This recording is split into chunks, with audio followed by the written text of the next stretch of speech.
Ал жақта башка аял менен жашап алыптыр. Ал аял магияларга барып кара дуа жасатып жүрөт деп тааныштардан уктум. Мен жолдошум менен ажырашкым келбейт. Кара дуаны бул жактан Курандын сүрөлөрү менен жойсо болот. Кара дуаны жойсо болот. Чорный магия тияк бияктарга алхамдулилlah. Ар бир жамандыктын жакшылыгы дагы бар. Ликулли даин даваун. Ар бир оорунун шифасы бар. Ар бир ушундай жаман карама чорный магия, сыйкыр, баракаттар азыр көбөйбөдүбү? Ушунун бардыгын алхамдулилlah пайгамбар саллаллаху алейхи вассалам дарысын алып келген. Алла Таала пайгамбарыбыз айткан, эч кандай дарысы жок, оору жараткан эмес деген. Дарысы жок, Алла субханаху ва таала биз низдичими деген түшүнүк исламда жок нерсе.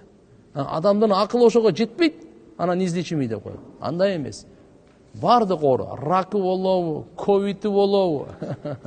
Ла илаха иллаллах. Бардыгынын алхамдулилlah өзүнүн дарысы бар. Адамдын эле акылы керек да. Ал акылга тообасыз акыл ачылбайт.